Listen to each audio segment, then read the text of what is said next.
Hey everyone, welcome to my YouTube channel Nishu Sharma. कैसे हो आप सभी? आई होप आप सब बहुत अच्छे होंगे।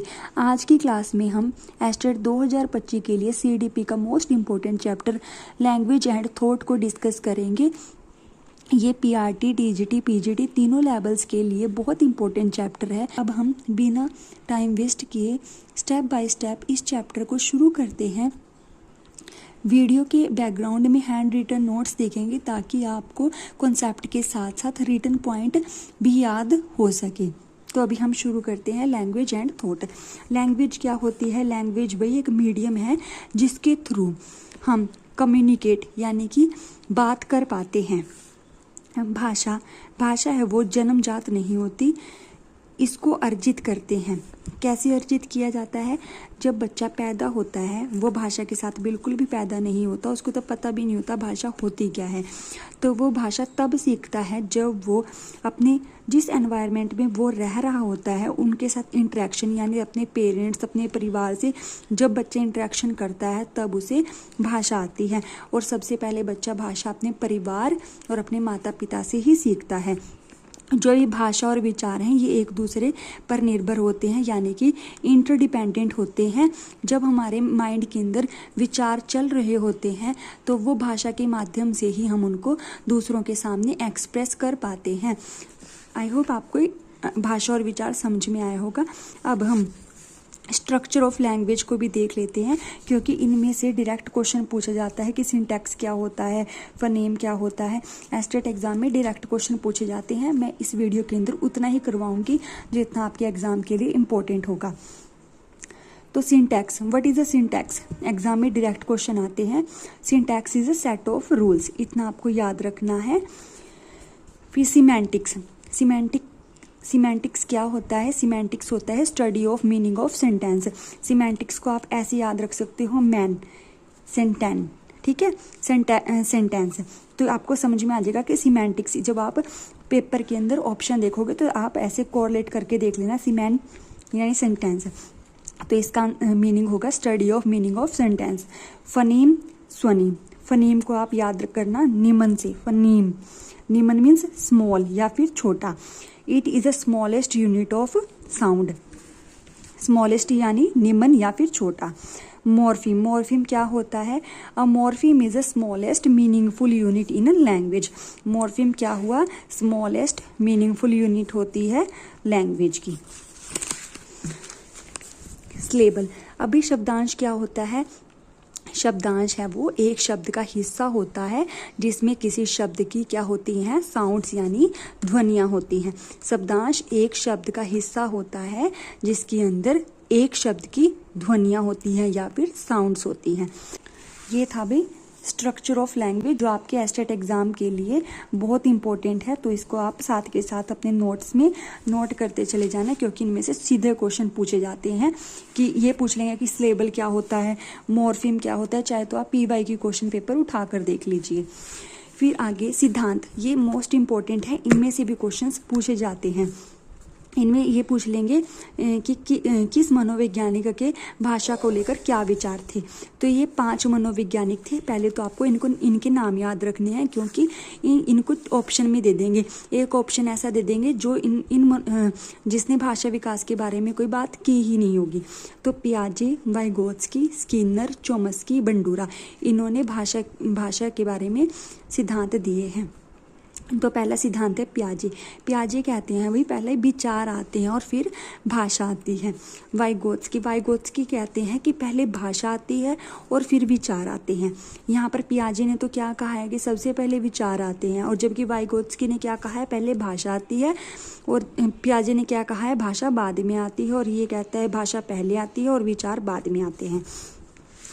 वाइगोत्स्की ने यह भी कहा है कि भाषा बच्चा सामाजिक से अंतक्रिया करके सीखता है।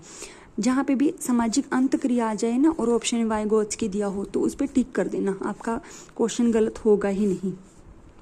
तो उसने भाषा के 3 स्तर दिए हैं। एक है सोशल स्पीच, दूसरा है प्राइवेट स्पीच, तीसरा है साइलेंट स्पीच। ये आपको याद रखनी है, क्वेश्चन पेपर यहाँ से भी आ जाता है कि वाइगोत्स्की ने कितनी स्पीच दी हैं उनके नाम पूछ लेंगे। सोशल स्पीच क्या होती है, दूसरों के साथ बातचीत करना। प्राइवेट स्पीच, इसके अंदर हम अपने आप से बातें कर रहे होते हैं और जो क्वेश्चन हम पूछते हैं उनके आंसर भी हम खुद ही देते हैं और इसके अंदर हम मुंह से आवाज़ भी निकालते हैं। साइलेंट स्पीच क्या होती है, इसमें हम मन ही मन अपने आप से बात करते हैं, इसमें हमारे मुंह से बिल्कुल भी आवाज़ नहीं आती, मतलब हम बिल्कुल साइलेंट होकर खुद से ही बात करते रहते हैं। फिर थर्ड है भी स्किनर। जो स्किनर हैं वो कहते हैं भाषा जन्मजात नहीं होती, बल्कि भाषा बालक को पर्यावरण के अनुसार आती है। ये भी हमने पढ़ा है, तो आई होप आपको इतना समझ में आया होगा। नोम चॉम्स्की, ये सीधे क्वेश्चन पूछे जाते हैं, पूछ लेंगे कि किस मनोवैज्ञानिक ने भाषा को लेकर क्या कहा है, तो एक एक लाइन इंपॉर्टेंट है आपके एग्जाम के लिए। ये क्वेश्चन भी डायरेक्ट आते हैं कि स्किनर ने क्या कहा है, भाषा जन्मजात होती है या नहीं होती, तो इन्होंने कहा है भाषा जन्मजात नहीं होती, बल्कि भाषा तो पर्यावरण के अनुसार आती है।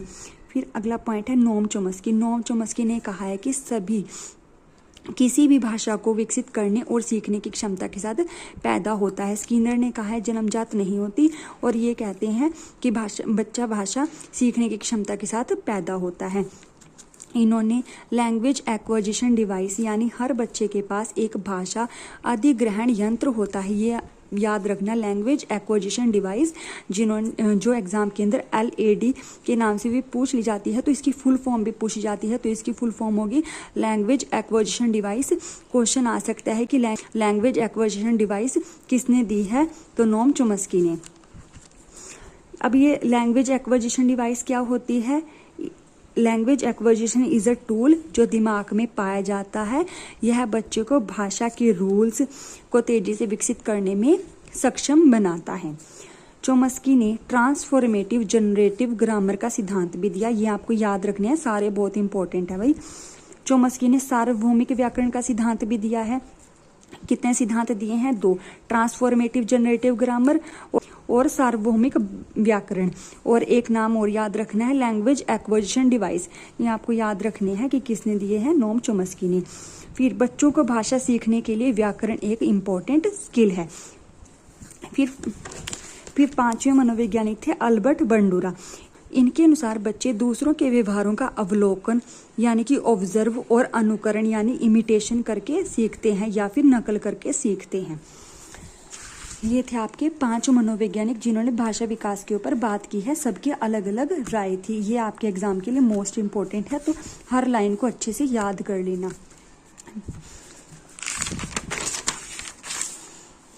फिर आगे स्किल्स ऑफ लैंग्वेज। कितनी स्किल्स होती हैं, 4, लिसनिंग, स्पीकिंग, राइटिंग, रीडिंग।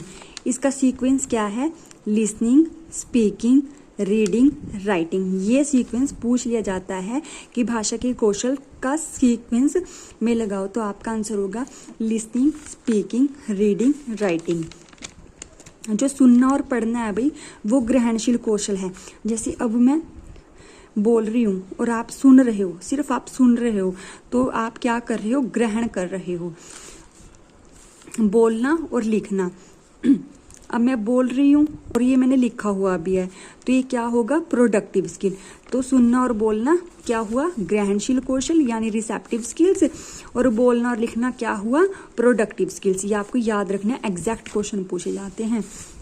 तो मॉन्टेसरी भी उसके अकॉर्डिंग जो मंद बुद्धि बच्चे होते हैं उनमें कौशलों का स्तर क्या होता है, LSWR। जो ये लास्ट के होते हैं ना, लास्ट के ये चेंज हो जाते हैं यहाँ पर, तो LSWR यानी लिसनिंग, स्पीकिंग, राइटिंग, रीडिंग। और वैसे लैंग्वेज स्किल का सीक्वेंस क्या है, लिसनिंग, स्पीकिंग, रीडिंग, राइटिंग। फिर आगे है स्टेजेस ऑफ लैंग्वेज एक्विजिशन। ये हैं स्टेजेस, इनमें से भी डायरेक्ट क्वेश्चन आते हैं। वैसे मैंने अपने नोट्स में उतने ही टॉपिक्स को कवर किया हुआ है जितना एग्जाम के लिए इम्पोर्टेंट होता है, तो आपके लिए हर एक लाइन एग्जाम के लिए मोस्ट इम्पोर्टेंट है भाई। तो स्टेजेस ऑफ लैंग्वेज एक्विजिशन, ये स्टेजेस के नाम है। सीक्वेंस भी पूछ लेते हैं कई बार, तो क्यूइंग, फिर बैबलिंग, फिर वन वर्ड अटरेंस, फिर है टेलीग्राफिक स्पीच, फिर है नॉर्मल लैंग्वेज। ये आपको सीक्वेंस याद रखना है। अभी क्यूइंग क्या होता है, ये भाषा विकास की पहली स्टेज है। इस स्टेज के अंदर बच्चा आ, बा, मा जैसे शब्द बोलता है। ये शब्द बोलना बच्चा 6 महीने से शुरू करता है। और सबसे पहले बच्चा क्या बोलता है? स्वर बोलता है। फिर दूसरी स्टेज है बैबलिंग यानी बलबलाना। भाषा विकास की दूसरी स्टेज बलबलाना है। इसके अंदर बच्चा पापा, बाबा जैसे वर्ड को रिपीट करता रहता है। उसके अंदर आ, बा, मा था और इसके अंदर पापा, बाबा ये वर्ड्स है बच्चा 9 महीने से बोलना शुरू करता है। अगली स्टेज है वन वर्ड अटरेंस। ये भाषा विकास की तीसरी अवस्था है। बच्चा शब्दों को बोलना स्टार्ट कर देता है, मतलब बच्चा है छोटे छोटे वर्ड्स को बोलना शुरू कर देता है। और ये शुरू कब करता है? 12 महीने के लगभग। फिर है टेलीग्राफिक स्पीच। इसके अंदर बच्चा छोटे छोटे वाक्य बोलने शुरू कर देता है। और बच्चा छोटे वाक्य बोलना शुरू कब करता है? 18 से 24 महीने के लगभग।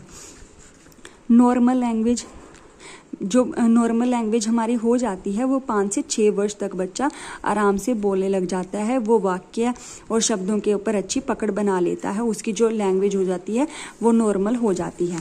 आई होप आपको स्टेजेस ऑफ लैंग्वेज भी समझ में आया होगा। फिर भाषा के विकास को प्रभावित करने वाले 3 कारक हैं। कौन से 3 कारक हैं? बायोलॉजिकल फैक्टर, एजुकेशनल फैक्टर और सोशल फैक्टर।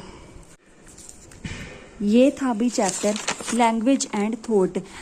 अगर आपको ये चैप्टर अच्छे से समझ में आया है तो आप मुझे अपना फीडबैक ज़रूर दें। और अभी आपका कोई भी डाउट बचता हो इस चैप्टर से रिलेटेड तो आप मुझे कमेंट बॉक्स में कमेंट करके पूछ सकते हो।